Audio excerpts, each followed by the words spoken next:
Nikki, what was just kind of your initial thoughts about your pairing and where y'all are headed? I don't hate it. I mean, I don't know that I would admit if I did.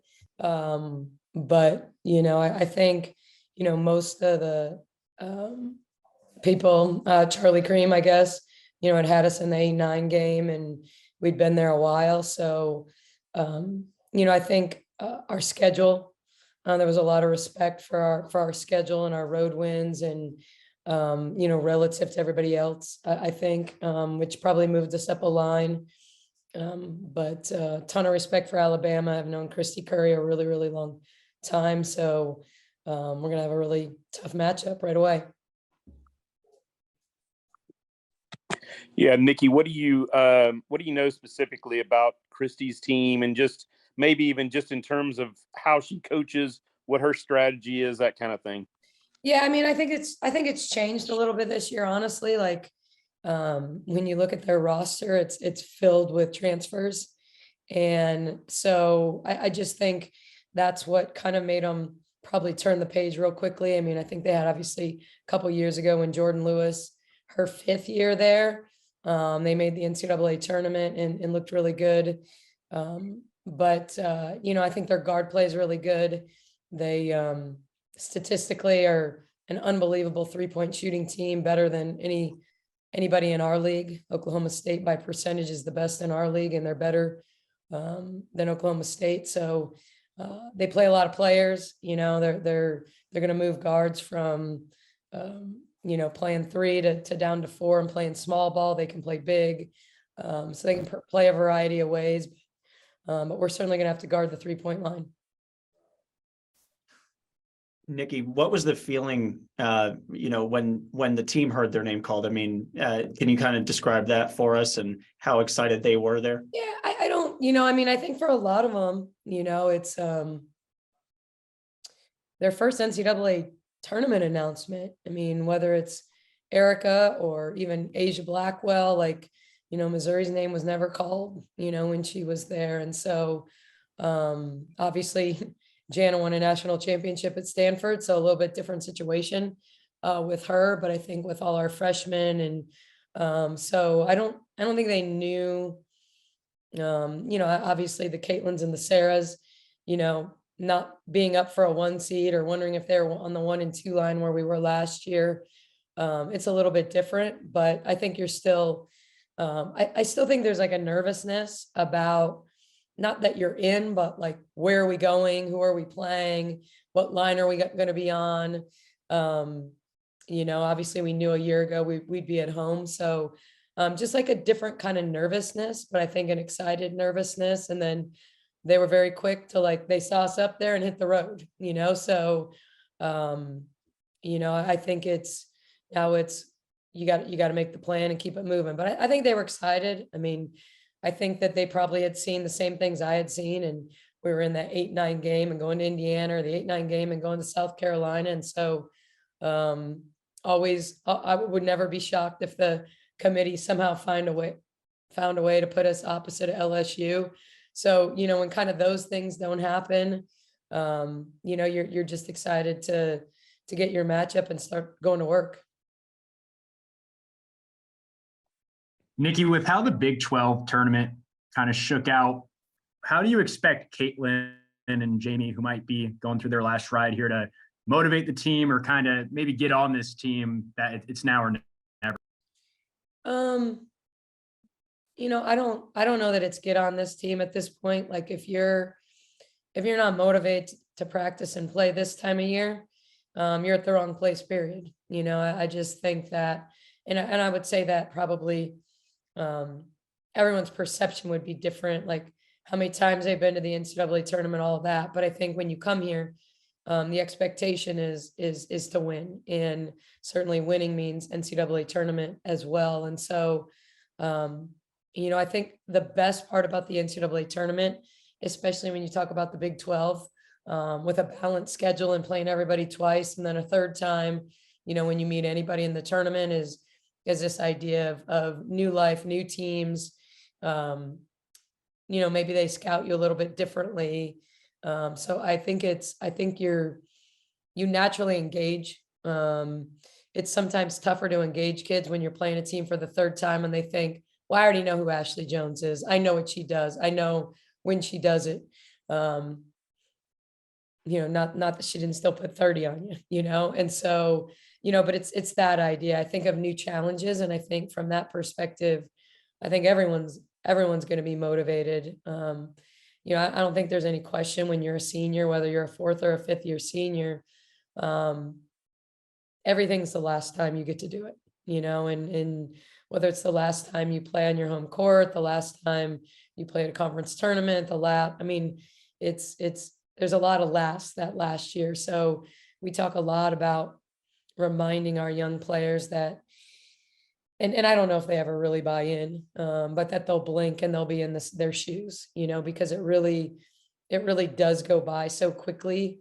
But when you're a freshman, you don't really realize that. And everyone can say it to you and they won't realize it till they're really walking in those shoes and go, wow, they said it was a blink, and it is, so and obviously for most of them, it's going to be 4 years now because, we're past the COVID thing. So hopefully we're just motivated to play, period. Yeah, Coach, obviously not hosting this year, but going to UConn, which is a, incredibly historic place to play. And, it's going to be tough with a lot of their fans there. And obviously UConn, being there as well, being a 2 seed, but it seems like, cards are against you with Iowa State. I mean, it was all Sic'Em fans in Kansas City. We know how good y'all have done on the road this year. So just continuing that approach, I think, in this tournament of just the road success that y'all had. Yeah, I mean, first of all, to me, the first game is neutral. And I will say this, having played at UConn multiple times as a coach, their fans love women's basketball. They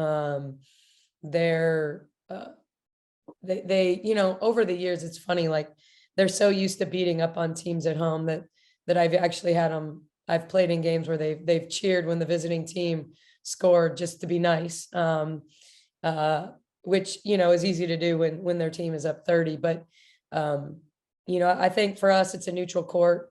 We certainly aren't taking Alabama for granted. They're really talented. They've had a great year. They were in games against South Carolina. They're not going to be afraid to play against Baylor. And so for us, it's about preparing to win that first game. That's the only thing we'll be focused on. And certainly I know that it'll be a great turnout and the UConn fans will support, and hopefully we can get to the point where we can talk about, that environment. But I think right now, being real honest, I don't want to give Alabama any bulletin board material. We know they're good, and we are not a team that rolls over anybody. So, we're going to go in there and quite frankly, look at it as, to play UConn, we're going to have to play well and survive. Nicki, I'm gonna interrupt the flow here real quick. I asked this to Scott, with Keontae and Dariana both winning freshman of the year, just what does that say about the both programs and welcoming, strong young prospects?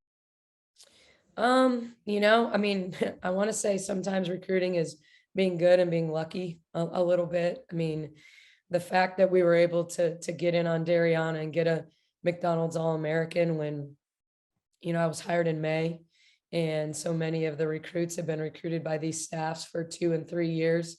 And we'll get a better feel of that as we become in that situation where, we started recruiting kids when they were 8th and 9th graders and are following them all the way through. And so for us, probably in some ways differently than the men, because Keontae is a Texas kid, for us to go into Oklahoma, and to get, the top prospect in Oklahoma, someone that we really knew had opportunity to play.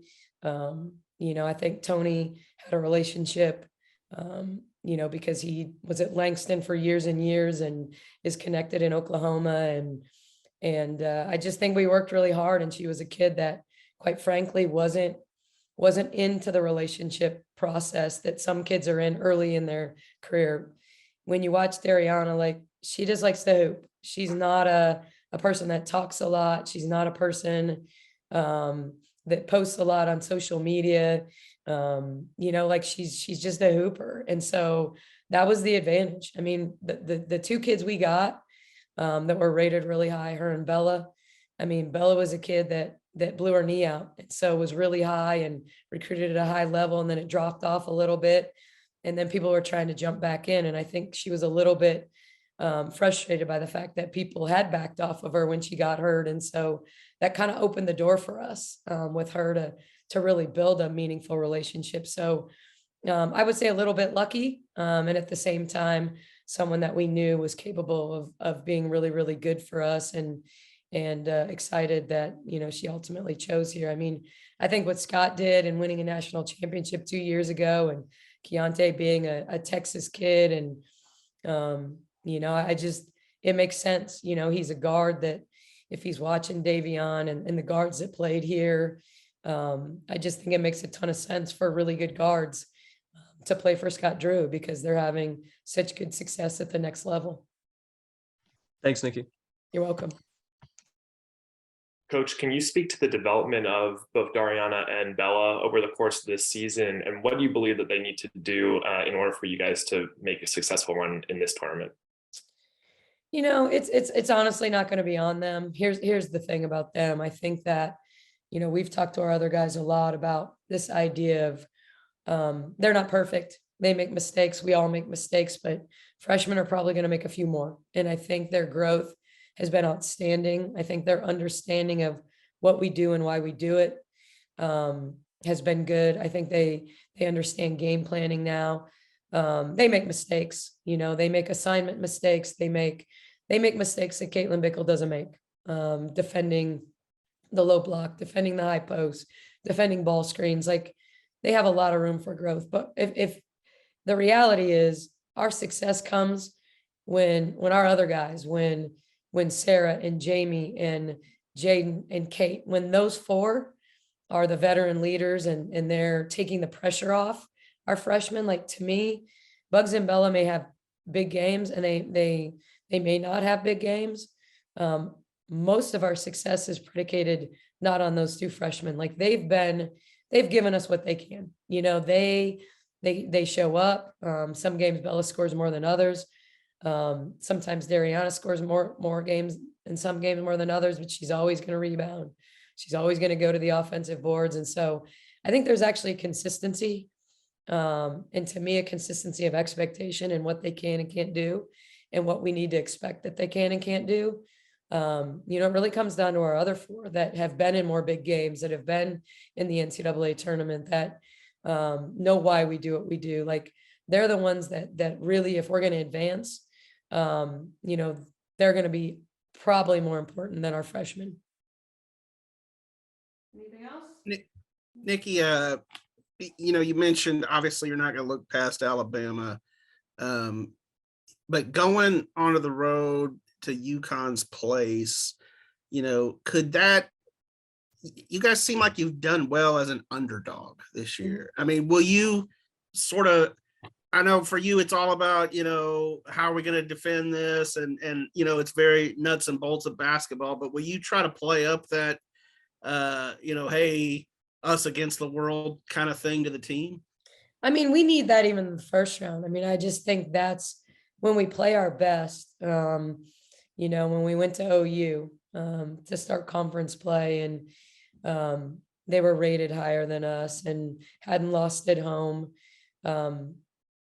I think even though for OU, you know, it's you still got to beat last year's champion to be champions, you know, and I don't think OU looked at us as an underdog.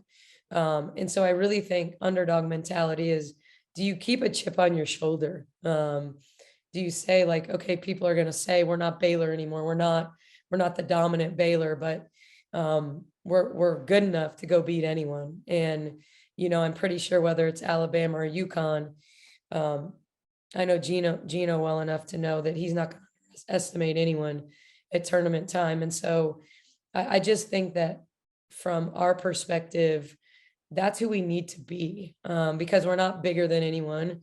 We're not stronger than anyone. What we can do when I think about how we played against Iowa State, and believe me, I wish I was a person that could turn it off, that could, say we lost, it's Saturday, but I live in front of the TV, watching those games and having my stomach roll, thinking about how, it was a tie game with 4 minutes and 5 seconds to go and Bill called timeout and how, we were closer to them at that point than Oklahoma or Texas was, like we were capable of competing with anyone, which means we were capable of going to Kansas City and winning that tournament. And so that's the drive I have, is that I know that when we're aligned and we have good synergy and we share the basketball, like, I've said it, like when they took the 2-point lead and we took the pull-up 3 in transition when we were in the bonus, I know Sarah's capable of making that shot.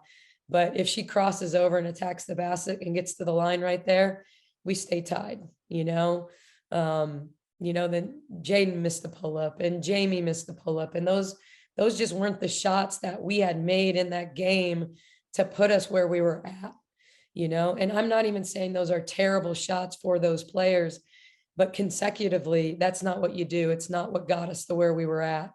And I think that was kids trying to make big plays. I mean, confidently try to make big plays. And you don't, I'm not a big believer. Anyone that knows me knows that I just try not to beat kids down to the point where they're afraid to take big shots. But there's a time and the place that when we had moved the ball, we rolled behind them and we got layups. We either made them or missed them, or we got fouled. And, you got to be smart enough in those situations to get yourself to the foul line to, so I just think that was a veteran team doing what they do best when the game was on the line. And that was get a piece of the paint and then kick it out for open threes if they can't get a layup off. And so, I just think we should take confidence from all of those games that we've gone in and competed at a high level in this situation. And we just need to have pride. It comes down to that. It's the NCAA tournament. We got to rebound better. I mean, I'm sure, we're going to do as many rebounding drills as the guys do, because I don't even think, when you look back at our Iowa State games, the first 2, like that's not a team that just dominated us on the boards. There are certainly games that our size is going to be a limiting factor on the boards, and we're going to have to scrap and turn people over more to balance the possession game. And we did turn them over more than they turned us over, but not enough to make up for the rebounding. So, I think we got to rebound. Why do people pick Texas to advance in the NCAA tournament? Because defense travels, defense and rebounding travels. And so, we got to be focused on rebounding. We got to be focused on defending and, let the rest take care of itself.